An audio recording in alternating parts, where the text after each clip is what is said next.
Boa noite, a mozão já entrou ali. Boa noite a todos.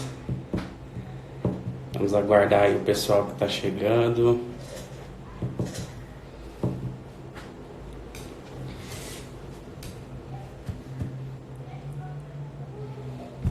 Bem-vindos todos vocês aí que já entraram.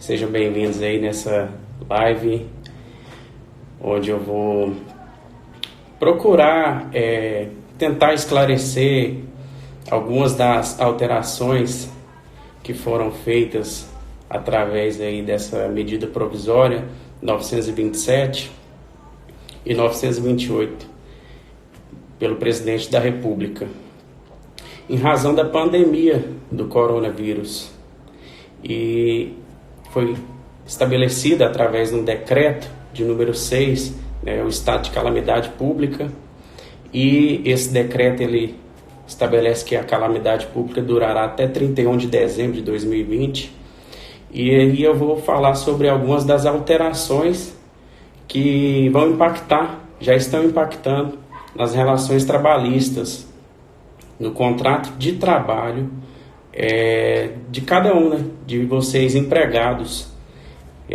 Tenho que deixar aqui bem esclarecido que se trata de relações de emprego entre empregado, que trabalha ali, de carteira assinada, tudo registrado, e empregadores. Então, boas-vindas aí para vocês que já chegaram aqui. Se você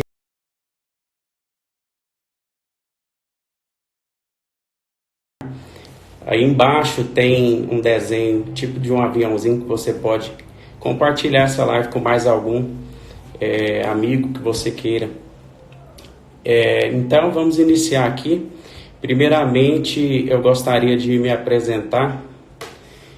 Meu nome é Victor Bruno, eu sou advogado, atuo na área trabalhista, atuo também em outras áreas, mas em especial, hoje eu venho falar da área trabalhista. E o objetivo que eu tenho aqui com essa live é poder esclarecer, é poder levar a informação que às vezes alguns de vocês que estão assistindo não têm. E pode ser que os empregadores vão estar violando os seus direitos. Então, meu objetivo é simplesmente esse, de prestar esse serviço. Eu, como advogado, eu tenho esse dever, de poder prestar essa informação com mais clareza possível para vocês, para a sociedade. O objetivo é esse. Então, inicialmente, eu coloquei como tema dessa live coronavírus e os reflexos nas relações trabalhistas. Eu até vou ver se eu consigo aqui deixar aqui fixo o tema, para quem chegar depois aí saber de que a gente vai estar falando, né?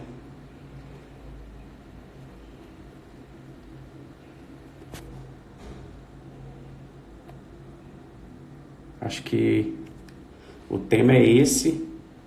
É a primeira live que eu estou fazendo, tá? Não sou professor, não sou um especialista aí, igual eu tenho muitos amigos, colegas advogados que estão aí entrando na live, sejam bem-vindos também. Mas o meu objetivo realmente é levar informação para aqueles que não têm esse conhecimento. Às vezes eles ficam aí dependendo do que vê, às vezes na mídia, mas muito assim superficialmente. E no dia a dia, tanto eu como outros colegas aí têm visto que várias empresas têm descumprido a legislação trabalhista. E essa medida provisória veio para flexibilizar alguns direitos, com o objetivo de garantir com que as empresas não saiam demitindo os empregados, com o objetivo de garantir que haja, digamos que os empregos sejam mantidos. Esse é o objetivo da medida provisória. Então, eu vou estar lendo aqui inicialmente alguns dos artigos da MP 927 E também vou estar explicando, eventualmente, quando ter uma diferença com a legislação que está ali na CLT, eu quero pontuar como que era e como que está em vigor nesse momento com a edição da medida provisória, que é temporária. Quando a medida provisória deixar de vigir, volta à regra da CLT, tá ok? Deixar bem claro essas condições. Então vamos lá, vou ler aqui primeiramente o artigo 1º. Esta medida provisória dispõe sobre as medidas trabalhistas que poderão ser adotadas pelos empregadores para preservação do emprego e da renda e para enfrentamento do estado de calamidade pública reconhecido pelo Decreto Legislativo número 6 de 20 de março de 2020 e da emergência de saúde pública e de importância internacional decorrente do coronavírus, o Covid-19, tão falado, né? Decretada pelo Ministro de Estado da Saúde em 3 de fevereiro de 2020, nos termos do disposto na Lei 13.979, de 6 de fevereiro de 2020. Essa lei, pessoal, ela estabelece como que serão os regimes de isolamento, né, para aqueles que ficaram porventura aí, em situações de risco e que foram realmente infectados pelo coronavírus, né? Então ela estabelece esse regime de quarentena e etc. E um dos artigos que está lá na Lei 13.979, que eu vejo que tem sido descumprido, é o artigo 3º, parágrafo 3º, que ele estabelece que a ausência no trabalho em decorrência dessa paralisação que foi decretada pelo governo, pelo executivo, ela é uma falta justificada. E o que tem acontecido? Muitos dos empregadores, eles não estão pagando pelos dias aí que o empregado ele não vai estar trabalhando. Ele está descontando os dias, só que a lei estabeleceu que essas faltas são justificadas.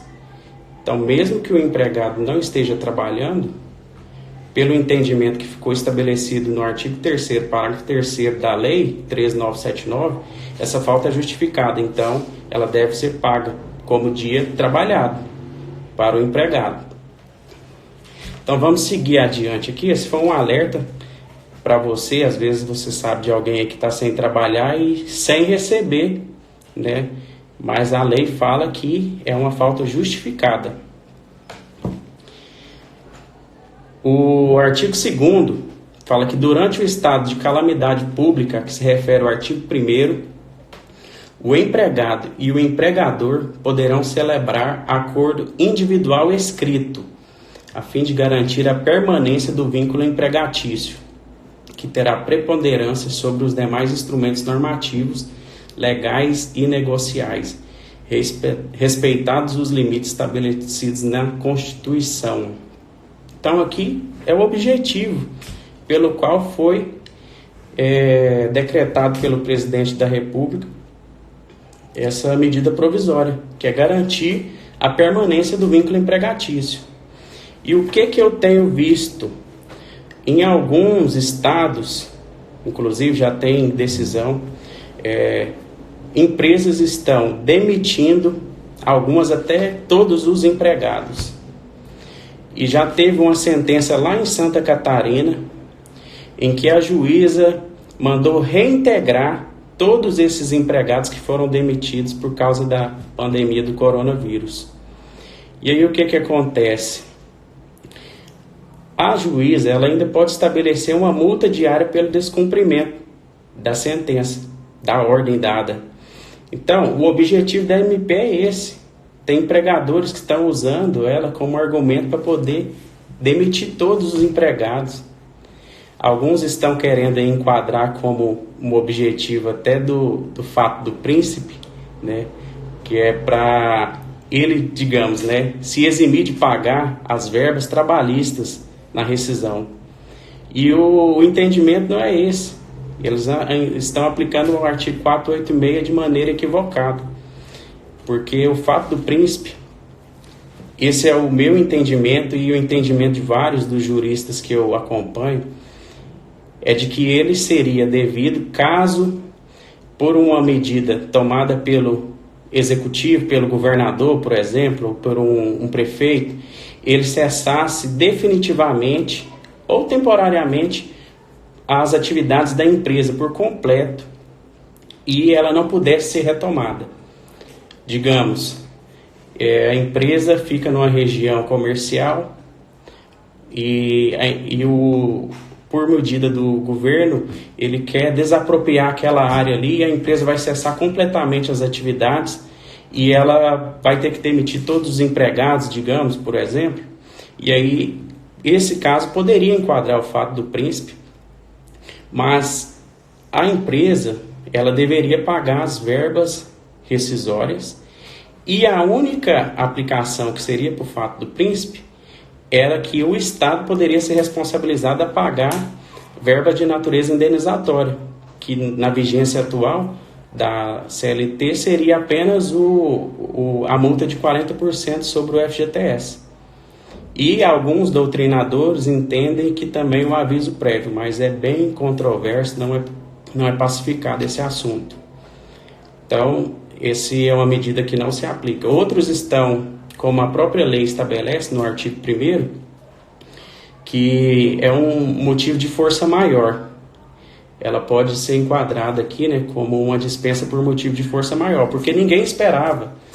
O Estado não poderia prever uma situação dessa de calamidade pública, onde cessam algumas atividades, né, mesmo que parcialmente, das empresas, temporariamente, por um tempo que a gente não sabe prever qual vai ser a duração, e aí nesses casos as verbas poderiam ser pagas pela metade, né? Por exemplo, em vez de pagar 40% de multa do FGTS, pagaria 20%, metade digamos, do aviso prévio, né? Então as verbas rescisórias, beleza, iriam pagar ali, mas algumas das verbas seriam pagas pela metade, pelo motivo de enquadrar na força maior, que é o artigo 501 da CLT. Vamos aqui agora tratar no artigo 3º da MP 927, ela prevê algumas medidas para enfrentamento dos efeitos econômicos decorrentes do estado de calamidade pública e para preservação de emprego e da renda. Poderão ser adotadas pelos empregadores, dentre outras, as seguintes medidas. Inciso 1 fala do teletrabalho. Teletrabalho, alguns aí também estão falando bastante, né, do home office, que é o trabalho em casa, né? Em vez do empregado se deslocar para a empresa, ele vai trabalhar diretamente da casa dele. Isso evita que ele esteja em circulação, evita aglomeração de pessoas e diminui o risco de contaminação e propagação do vírus.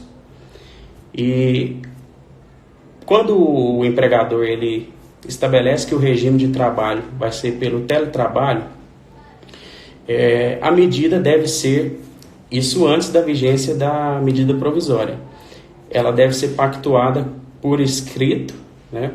E ela não pode ser feita sem ser por meio de um acordo coletivo. Agora, na medida provisória, ela estabelece que pode ser feito por acordo individual ali com o empregado, né? Não precisa dar um aviso. O aviso é de até 48 horas, né, de antecedência para o empregado e ele já passa a trabalhar no teletrabalho. Mas aí medidas como às vezes o computador para o empregado trabalhar da casa dele, internet, às vezes um plano telefônico, isso tudo tem que ser negociado, né? Porque quem é o responsável pelo risco, pela toda a condição aí de trabalho, né, é o empregador. E ele que assume o risco do empreendimento. Então isso deve ser negociado com o empregado. Mas ele pode definir como essa medida, independente do empregado consentir nesse momento de calamidade pública. Outro assunto que está muito aí bombando é a antecipação de férias individuais, que está no inciso 2 do artigo 3º da medida provisória 927. No caso, alguns empregados estão aí, às vezes, até sem o período de aquisição das férias, que é 1 ano. O primeiro ano é o período aquisitivo. E no ano seguinte é o período concessivo, onde o empregador vai dar as férias. A MP estabelece que pode ser antecipada as férias até para aqueles empregados que ainda não adquiriram, né, esse primeiro ano, vai poder ser antecipada as férias. E aí vai ser negociado com o empregador, um momento posterior, né, para ele continuar trabalhando, e depois, né, no caso, ele vai pagar esse período, né? Mas as férias vão poder ser antecipadas, né, mesmo que ele não tenha ainda adquirido o período. E antes da vigência da medida provisória 927, o empregador ele tinha que avisar com antecedência de no mínimo 30 dias o empregado das férias. E as férias deveriam ser pagas em até 48 horas antes do empregado sair para o gozo de férias. Agora, na vigência dessa medida provisória, o que ficou estabelecido é que os empregadores eles vão poder dar as férias, ele vai avisar com antecedência de 48 horas, e o pagamento das férias ele vai poder ser postergado. Ele não vai precisar pagar com antecedência de 48 horas. Ele vai ter até o 5º dia útil do mês subsequente ao que o empregado saiu de gozo de férias, para pagar o valor das férias, a remuneração de férias, e o 1/3, que a férias é o valor da remuneração mais 1/3. 1/3 a mais das férias vai poder ser pago até 20 de dezembro, que é lá naquela última parcela do 13º salário. Então, pois é, esse 1/3 de férias vai poder ser pago no dia 20 de dezembro. Ocorre que é uma situação que a gente tem visto, inclusive com a minha irmã, ela tá aí online aí, que eu vi ela entrando aí, e tem muitos amigos aí também que eu vi, um abraço para todos, que os empregadores, eles estão dando as férias e não vão pagar nada por agora. Falou, vai tirar suas férias e a gente vê isso aí depois. Só que descumprindo o que estabelece na medida provisória. Porque ela estabeleceu que o prazo é até o 5º dia útil do mês subsequente ao que o funcionário sair para o gozo das férias. Então, essa é uma situação em que muitos empregados aí estão sendo prejudicados. Porque qual que é a finalidade das férias? É o funcionário poder descansar, desestressar, né, daquela rotina, da pressão, do trabalho.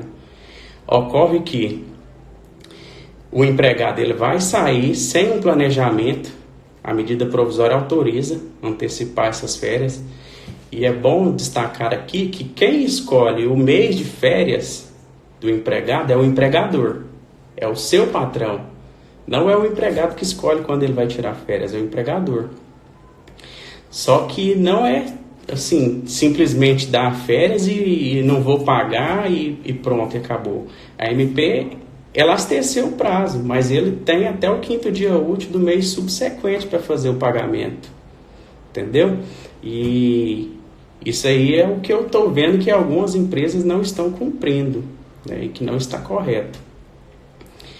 E cada um de vocês, empregados aí, empregadores, eu sei que a situação não é fácil. Se você for falar, reclamar, querer bater de frente, você pode sofrer as consequências disso, é fato. O empregador pode usar como argumento para te dar uma demissão sem justa causa. Correto, eu entendo esse lado. Mas o que eu quero te esclarecer é que o período para pagamento é até o 5º dia útil do mês subsequente. Não pode livremente querer pagar em qualquer período das férias. Inclusive, aqui no inciso 3º fala da concessão de férias coletivas, né? No caso, as férias coletivas da vigência anterior, né, no caso da CLT, antes dessa medida provisória que está atualmente vigente, ela poderia ser dividida em até 2 períodos, né, do ano, e o período não poderia ser inferior a 10 dias. E, no caso, os funcionários deveriam ser avisados, né, com no mínimo 15 dias de antecedência. E aqui na MP ela não estabeleceu como que vai funcionar, só estabeleceu que vai poder ser antecipado, inclusive férias coletivas. Então a gente entende que vai ser o mesmo procedimento das férias individuais. E férias coletivas não quer dizer que vai ser todos os empregados da empresa. Pode ser que vai ser somente de uma determinada classe da empresa, né? E essa é uma situação que também a MP não estabeleceu prazo para pagamento, mas eu entendo que vai ser o mesmo das férias individuais, que tem até o 5º dia útil do mês subsequente para fazer o pagamento, né? E o 1/3 de férias vai poder ser pago até 20 de dezembro. Tem aquelas situações também que o empregado ele quer vender 1/3 das férias. A MP, ela não vedou. O empregado ele pode avisar, né, o empregador que ele quer vender 1/3 das férias.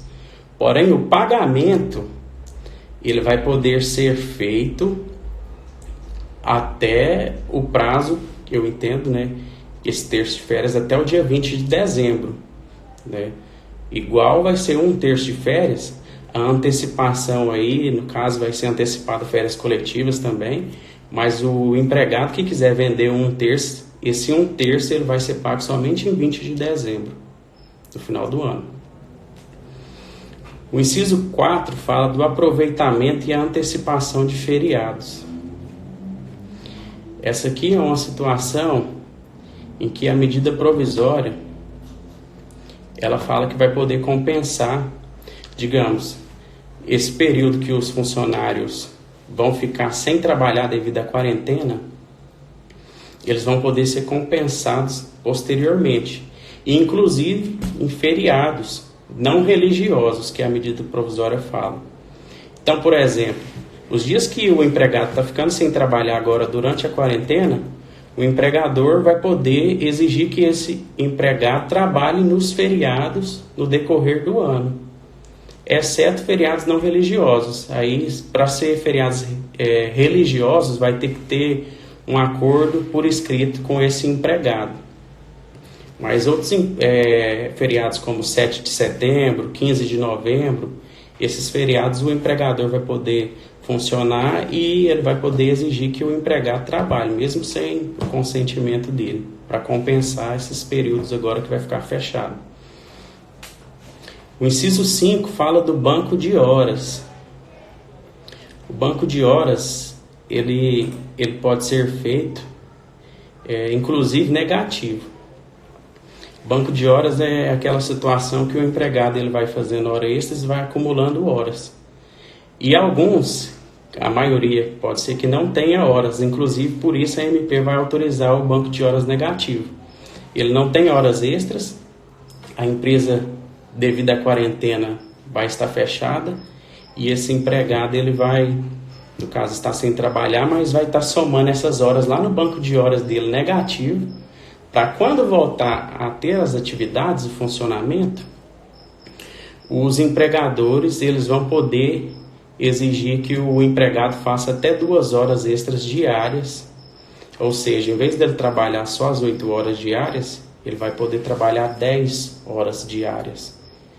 Ele vai poder fazer 2 horas extras por dia, né, no banco de horas aí. E a medida provisória, ela elasteceu o prazo, que o banco de horas, ele era de 2 formas, né? Tinha o banco de horas por até 1 ano, essas horas deveriam ser compensadas, né? O banco de horas coletivo. E tem o banco de horas individuais, que esse era feito diretamente por acordo escrito com o empregado. E esse era compensado em 6 meses, em até 6 meses. Agora, com esse banco de horas aqui previsto na MP 927, ele vai ter a duração de 18 meses.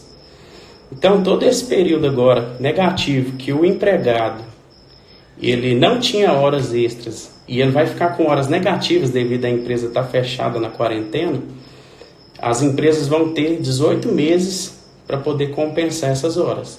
e ela vai poder exigir que o trabalhador faça 2 horas extras por dia.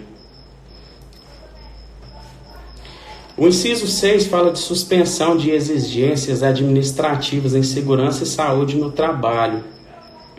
Isso aqui, por exemplo, é ações do Ministério Público do Trabalho, que às vezes faz algumas inspeções, né, presenciais em algumas empresas. Pode ser algum termo de ajuste de conduta, que ele poderia às vezes encontrar alguma ilegalidade, alguma infração ali na empresa.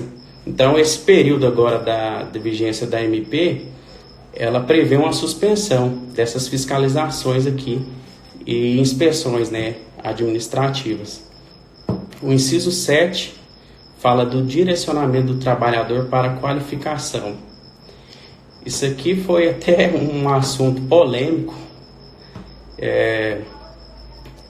Na MP 927, havia uma previsão de que o contrato de trabalho ele poderia ser suspenso por até 4 meses, sem pagar salário. Aí o que o empregador ia poder fazer? Ele iria poder falar, você vai ficar em casa, digamos, né, você não vai trabalhar, e ele iria estabelecer, né, o prazo de duração, que poderia ser de até 4 meses, e sem pagar salário. Mas aí a MP, né, no caso, utilizando desse argumento aqui, ela precisa cumprir uma exigência da CLT, que é esse período que o funcionário vai ficar aí suspenso o contrato de trabalho, ela deve promover a qualificação desse trabalhador. Então ela deveria redirecionar esse trabalhador para fazer algum curso qualificatório, às vezes na área dele, na área da função que ele exerce. E aí ele estabeleceria apenas uma bolsa, um auxílio para o empregado, mas o salário ele não era obrigado a pagar. E aí a pressão foi tão grande, a cobrança foi tão grande, que no dia seguinte, no dia 23 de março, o presidente da República editou a medida provisória 928.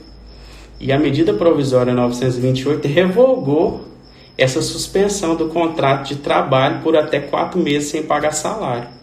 Porque, pensa, hoje em dia, já praticamente aqui no estado de Goiás, onde o governador decretou 15 dias de quarentena e isolamento, muitas pessoas estão já passando por muita dificuldade financeira.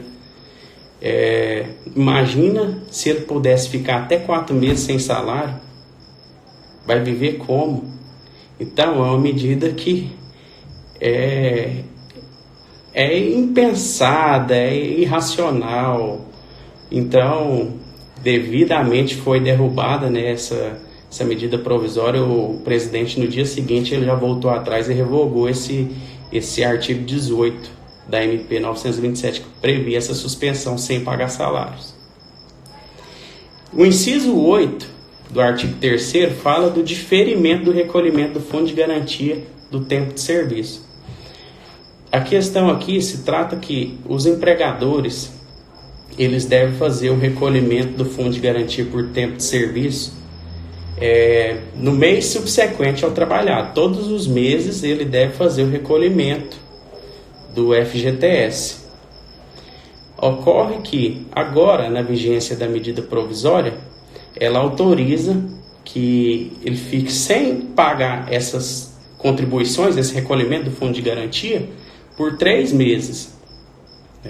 Ele vai ter que comunicar, né, até em junho agora, a data correta eu vou pegar aqui, mas ele vai ter que comunicar esse período que ele vai deixar de fazer o recolhimento do FGTS, né, mas depois de 3 meses, né, ele vai começar a pagar as contribuições desse período.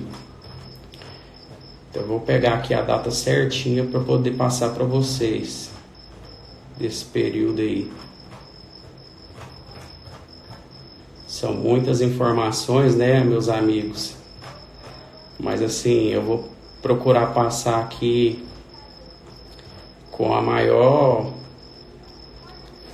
confiança, com a maior precisão possível para vocês. Que é o prazo para pagamento das competências de março, abril e maio de 2020, né, que ia vencer em abril, maio e junho de 2020, elas vão poder ser pagas posteriormente, né? Que é o recolhimento das competências de março, abril e maio de 2020 poderá ser realizado de forma parcelada, sem a incidência de atualização. Ele não vai pagar um juro, né, nem multa, né? E vai poder fazer esse pagamento posteriormente, parcelado, e ele deve comunicar esse período até julho 20 de junho de 2020. As informações ele deve comunicar até 20 de junho de 2020. É isso, a data que eu tinha para passar, que eu fiquei aqui procurando, né, que às vezes a gente não lembra tudo, mas ele vai poder fazer esse pagamento aí posteriormente. Agora, uma questão que envolve o direito de vocês, né, às vezes empregados. Algumas empresas, elas, sem falar nessa vigência agora da MP, que deu essa bonificação para o empregador poder ficar esses 3 meses aí sem depositar o FGTS. Mas, anteriormente, quando a exigência era de fazer o pagamento mensal, era comum, e é comum, você pegar empresas que não depositam o FGTS mensalmente para os seus empregados. O que acontece? Isso pode ensejar uma rescisão indireta do contrato de trabalho, porque o FGTS ele é um percentual de 8%, né, e ele deve ser depositado todos os meses. É um mês após o outro, subsequente ele deve ser depositado. E tem empresas aí que ficam anos e não depositam o FGTS do empregado. Isso configura uma falta grave do empregador. E quando o empregador comete essa falta grave, o empregado, quando ele já não está mais satisfeito, porque ele está passando às vezes alguma dificuldade, e ele já não quer mais continuar naquela empresa, ele pode usar esse argumento, como a falta dos depósitos do FGTS, para pleitear uma rescisão indireta do contrato de trabalho na Justiça do Trabalho. E aí ele vai ser como se fosse uma dispensa sem justa causa. Vai ser rescindido, né, o contrato de trabalho. Esse empregado ele vai receber todas as verbas rescisórias, vai ter direito inclusive à multa de 40% sobre o FGTS, que é como se fosse uma dispensa sem justa causa. Então, você empregado, você sabe que seu empregador ele não deposita mensalmente o FGTS, já fica um alerta aí. A empresa ela tem a obrigação de fazer essas contribuições mensais, tá? E tem casos, eu já fiz algumas rescisões indiretas por esse motivo, porque o empregador não deposita o FGTS na conta dos empregados. Tá ok? Então já fica esse alerta aí. Um outro assunto interessante que está previsto aí na MP, ela fala que o coronavírus, né, ele não vai configurar, digamos, uma doença ocupacional, exceto mediante comprovação de nexo causal. Está previsto lá no artigo 29 da MP. Esse assunto é interessante, nem precisaria estar aí especificando, né, na medida provisória dessa forma. Por quê? Porque, independente de estar especificando, é como funciona para outras doenças ocupacionais. Se um empregado ele comprova que aquela doença ela é proveniente das relações ali de trabalho dele na empresa, se tem nexo, se tem ali a concausa com o trabalho que ele exerce na empresa, essa doença ela é considerada como se fosse um acidente de trabalho. E qual que é a importância disso, de configurar como se fosse um acidente de trabalho? Digamos que esse empregado ele vai tem o coronavírus, que foi comprovado que ele foi contaminado no trabalho, ou outra doença qualquer ocupacional que fica comprovado que foi mediante o exercício do labor diário dele, esse empregado, ele, digamos que ele fica, né, afastado, o contrato de trabalho dele fica suspenso. Aí ele vai e pleiteia um auxílio-doença, que no caso de doença ocupacional ou um acidente de trabalho, é o auxílio-doença acidentário, B91, lá no INSS. Esse empregado, ele fica afastado ali por um período, e a legislação só prevê que quando fica afastado por mais de 15 dias, no caso, os primeiros 15 dias quem paga é o empregador, e após os outros 15 dias, né, os demais dias quem paga é, no caso, o INSS. Só que nesse caso aqui, o que eu quero trazer para vocês? Que quando a situação configurar que tem nexo causal, no caso tratando aqui do coronavírus, o empregado, ao retornar, digamos, do auxílio-doença, vamos supor que ele ficou 30 dias afastado do trabalho. Quando ele retornar para o labor, ele volta com uma estabilidade no emprego. Por até 12 meses ele vai ficar estável. Ou seja, durante esse período, o empregado ele não pode ser demitido sem justa causa. Por justa causa é porque o empregado, né, cometeu alguma falta grave, aí está justificado. Agora, sem justa causa, durante esse período de 12 meses ele não vai poder ser demitido. Ah, mas e se mesmo assim eu for demitido? Nessa situação, o empregado ele pode entrar com a reclamação trabalhista na Justiça do Trabalho, pedindo a reintegração no emprego, ou a indenização substitutiva. E esse período, digamos que ele, vamos supor, ficou aí 12 meses, né, de estabilidade, e quando ele retorna para a empresa ele foi demitido.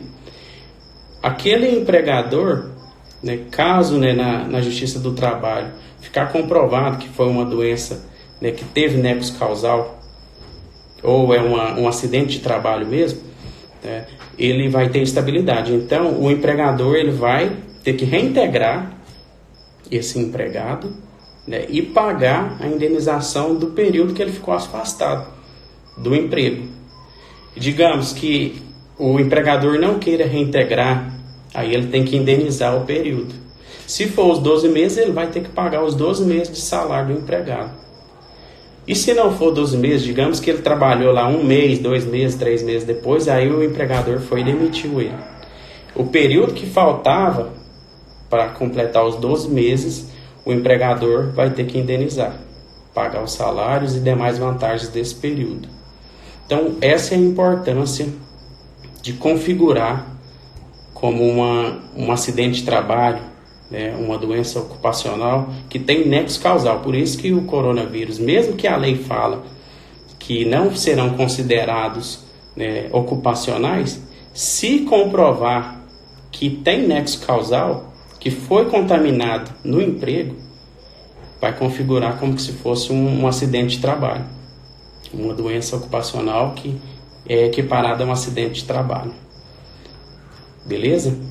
Agora eu vou estar lendo aí, que eu vi que algumas pessoas já desejaram aí, algumas mandaram um abraço, alguns colocaram alguma dúvida, agora eu vou estar lendo aí também.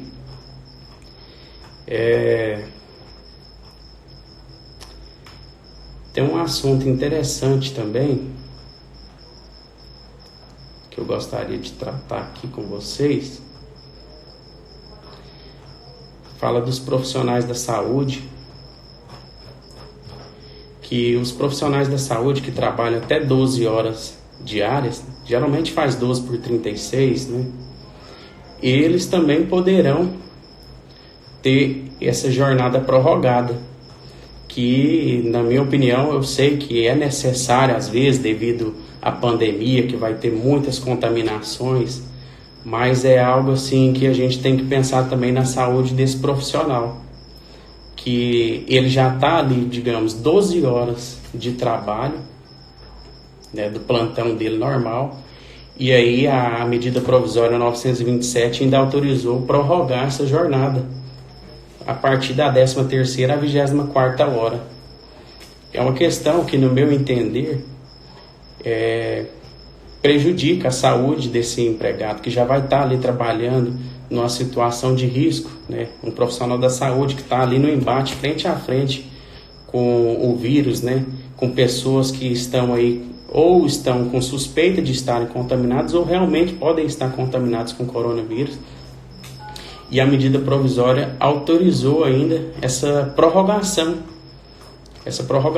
da 13ª à 24ª hora, né, em decorrência da situação de pandemia, né, de necessidade, né. Porém, é uma situação crítica, né, porque o trabalhador já está no estresse, já está cansado de 12 horas de labor, e a lei ainda autorizou ele prorrogar essa jornada.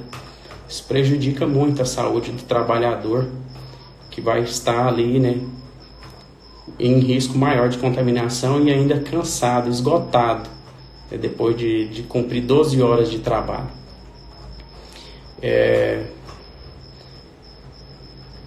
Eu vou partir agora para as perguntas. Eu creio que eu passei pelos principais temas aqui que são relevantes aqui para esclarecer assim, o que mais tem ocorrido, né, hoje em dia, né?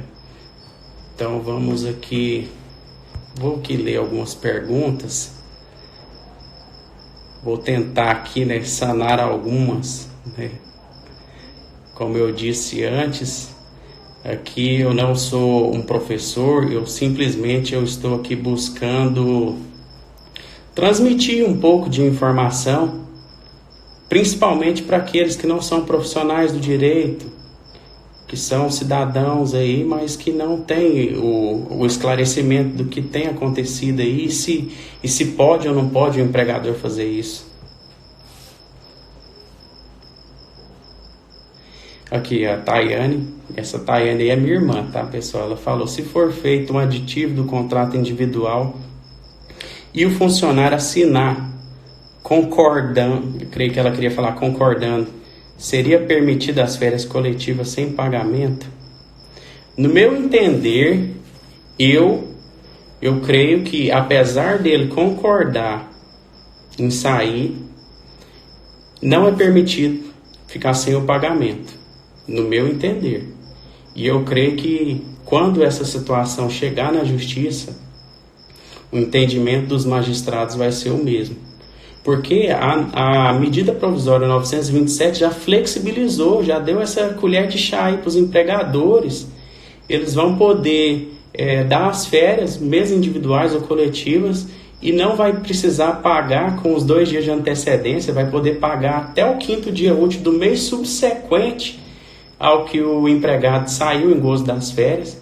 E não vai precisar pagar 1/3 de férias ali naquele momento. Ele vai poder pagar 1/3 de férias lá em 20 de dezembro do ano, né? Que ele, digamos que ele saiu de férias, igual ele saiu de férias agora em 2020, ele vai poder pagar 1/3 de férias 20 de dezembro de 2020. Então, no meu entender, mesmo que o funcionário concorde ali, sair de férias coletivas sem o pagamento, se essa situação chegar no judiciário, o judiciário vai entender que deve ser feito o pagamento. E o que é a consequência quando o pagamento não é feito na forma que a legislação estabelece? O funcionário ele pode cobrar o dobro das férias. Então, ao invés do empregador pagar o valor normal de uma férias, ele vai ser condenado e paga mais uma. Esse é o meu entendimento. Vamos ver aí, né? É tudo muito novo, tudo muito incerto, a gente não sabe o que vai acontecer aí, porque cada juiz pensa de uma forma, mas o meu entendimento é que ele vai seguir esse raciocínio, ok? Eu penso que eu esclareci a sua dúvida. Vamos ver aqui se eu acho alguma outra aqui. Wilber Vanessa, abraço, irmão Wilber, da minha igreja. Se caso o funcionário não tenha período aquisitivo de férias e a empresa optar em dar férias coletivas a esse empregado, ele deverá pagar essas férias ou simplesmente pagar o salário do mês? É o que eu expliquei anteriormente, né, irmão Wilber? Ele, mesmo sem ter o período aquisitivo já, que é 1 ano, né? O primeiro ano trabalhado é o ano do período aquisitivo. E aí, Em regra, né, no ano seguinte, o empregador tem que dar as férias para esse empregado. Mas a medida provisória, ela flexibilizou isso, autorizando, inclusive, sem ter ainda o período aquisitivo completo, o empregador ele pode dar as férias. Porém, essa questão aí, ó, de simplesmente pagar o salário do mês, é porque que pode ser que você está interpretando? É porque na prática vai ser isso, né? Porque o empregado, ele vai sair de férias e não vai receber.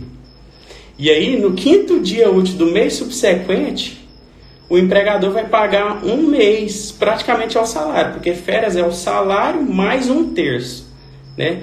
E aí, como esse empregado saiu de férias antecipado, no 5º dia do mês subsequente ele vai receber um mês, né, digamos, de salário, mas é a férias, né? E aquele 1/3 ele vai ser pago, vai poder ser pago até 20 de dezembro, tá ok? Então é como se fosse um salário mesmo, normal, que vai ser pago no mês seguinte. A Aline Franciele, prima, esposa do meu primo Hugo aí, comentou, graças a Deus ele revogou. Verdade, viu, Aline? Graças a Deus mesmo, porque a situação ia ser crítica, né? E quando ele tiver de fato o direito das férias, e daí ele recebe as suas férias, tem essa possibilidade? É igual eu expliquei aí, a situação não muda. Mesmo que ele já tenha o período aquisitivo de férias, ele vai sair no gozo de férias no mês que o empregador definiu e vai pagar as férias no 5º dia útil do mês subsequente, e 1/3 de férias vai poder ser pago dia 20 de dezembro. Tá ok, irmão Wilber? Vamos ver aqui, meus amigos. Ó, tem aqui, ó, grandes autoridades do direito.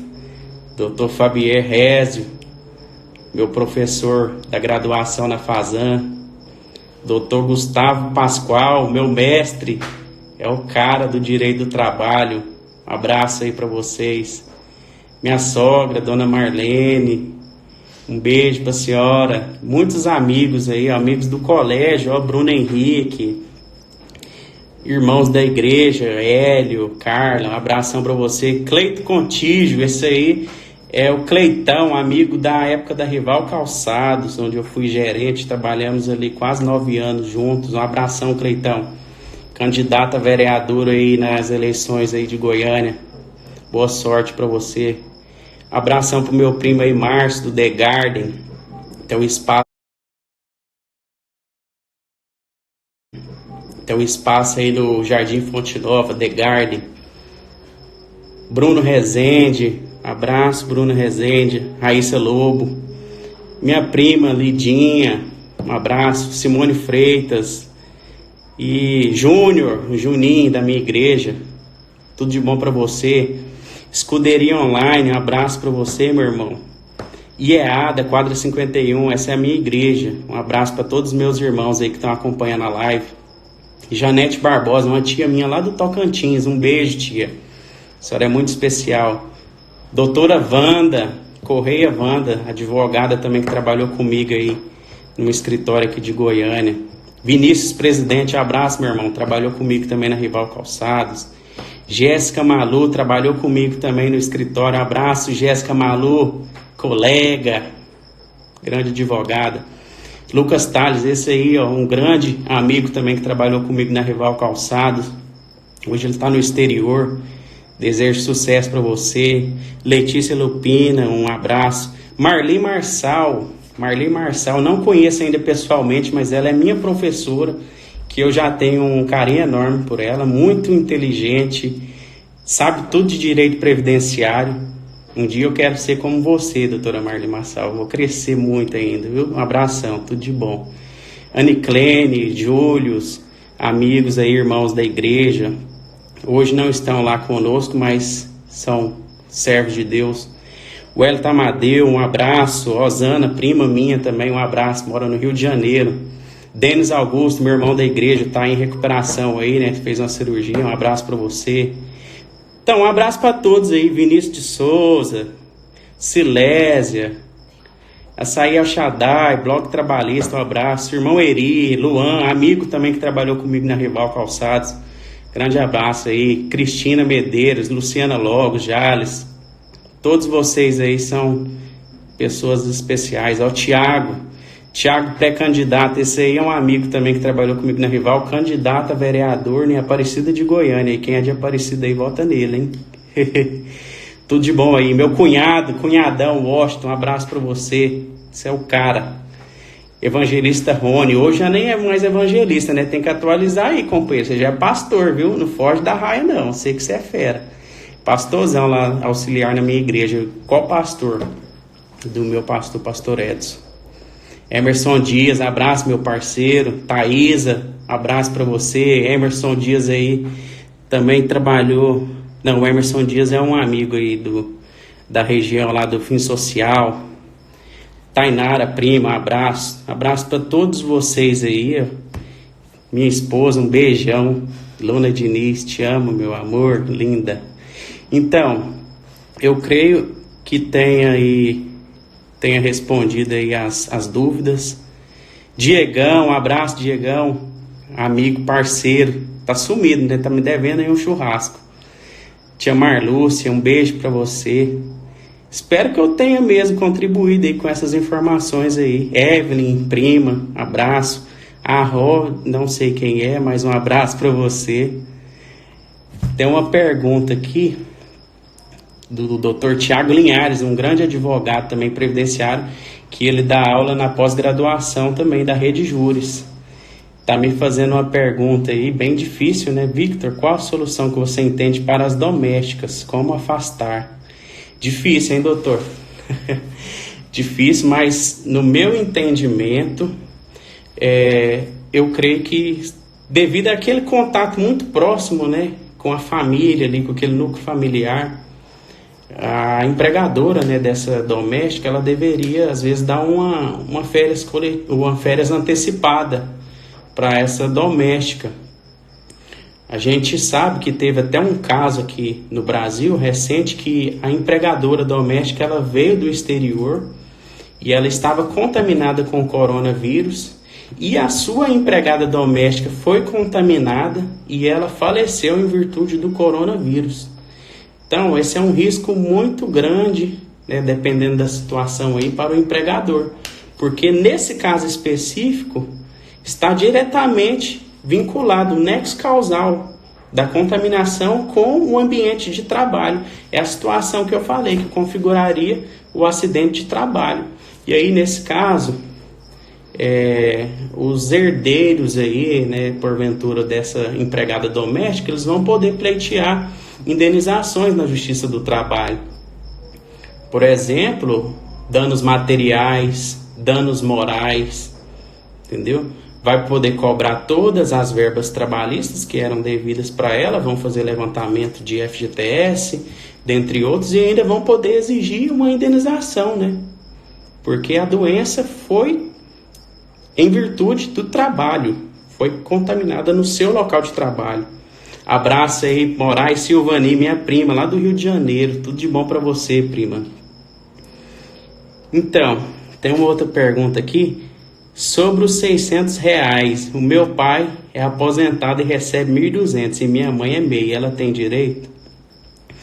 Essa questão aí, companheira, ainda vai ser botada, né, no Senado. Eu não acompanhei hoje à tarde se já foi aprovado ou não, mas aí o que fica regulamentado ali é o que vai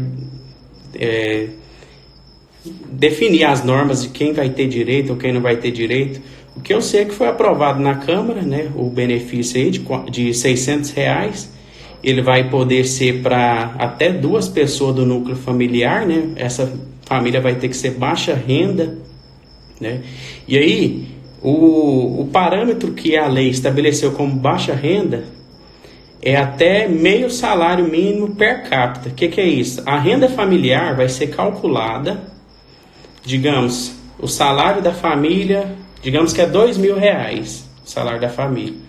E lá nessa família tem 4 pessoas, vai dividir 2.000 dividido por 4, dá R$500. Essa é a renda per capita, R$500 por pessoa. Então, se a renda familiar está dentro disso, ela é baixa renda. Então, eu entendo que, por exemplo, se for essa situação, igual aí seu pai ganha 1.200, a sua mãe vai ter direito, se for aprovado dessa forma, que ela é MEI e a renda familiar, né, ela está enquadrada dentro do que foi aprovado na Câmara. Beleza, companheiro irmão Wilber? Então é isso aí, pessoal. A live vai cair, já está dando 1 hora de live. Eu quero agradecer a cada um que participou comigo.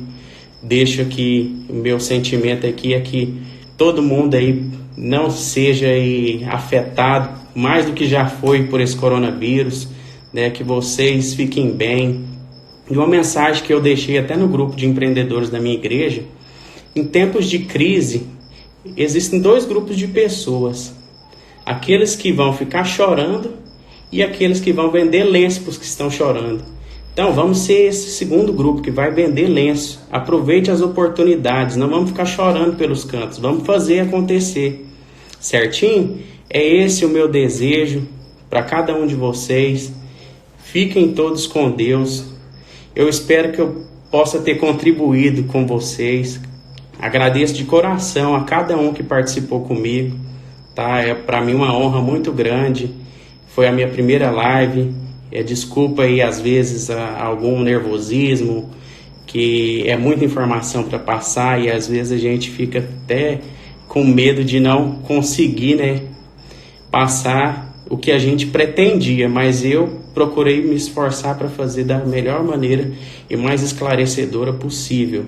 Então eu deixo aí o meu abraço para todos vocês, um grande beijo aí para os meus irmãos, familiares, amigos, tudo de bom para vocês. Fiquem com Deus.